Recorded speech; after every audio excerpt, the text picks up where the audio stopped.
The biggest disaster in Pakistan's history left millions of people homeless, in need of food, clean drinking water, and shelter.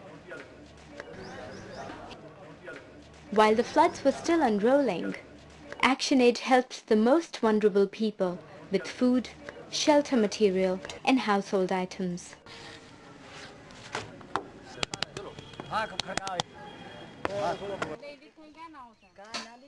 As the water receded, we supported people, especially women, to rebuild their homes and livelihoods.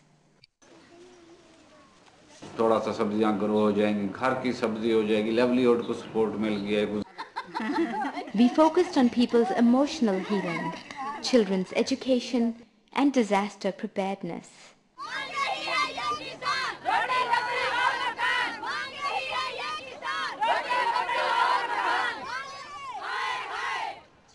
We promoted women's leadership and campaigns for compensation and rehabilitation.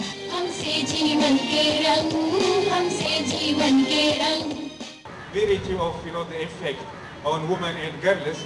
We have also observed women leaders, the role they played. 1 year on, ActionAid continues to help the most vulnerable and poor people to rebuild their lives. ActionAid ने सकबा किनारितियन असलों खुशी से. School तिरंगा लोग पढ़ांगा. ActionAid जमीर बनी लखतुरा.